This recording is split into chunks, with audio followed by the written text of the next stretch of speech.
शिरपूर तालुका police station येथे जो एक पोक्सो कायद्याअंतर्गत गुन्हा दाखल होता त्यातील पीडित मुलीला न्याय देण्यासाठी आदिवासी समाज बांधवांकडून मूक मोर्चाचं आयोजन करण्यात आलं होतं आणि ते आयोजन अतिशय शांततेत संपलंसुद्धा होतं। परंतु काही समाजकंटक असतात, त्यापैकी काही समाजकंटकांनी शिरपूर शहरातील मोर्चा संपल्यानंतर साधारण अर्ध्या पाऊण तासाने शिरपूर शहरातील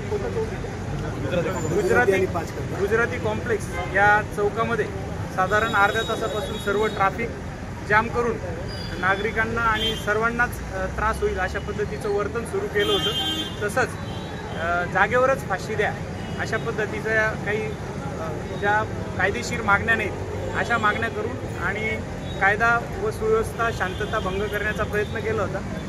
त्या अनुषंगाने आम्ही तिथे जाऊन त्यांना समजवत असताना आणि त्यांना बाजूला करत असताना एका समाजकंटकाने आम्हाला पाठीमागून धारदार शस्त्राने मारलं होतं।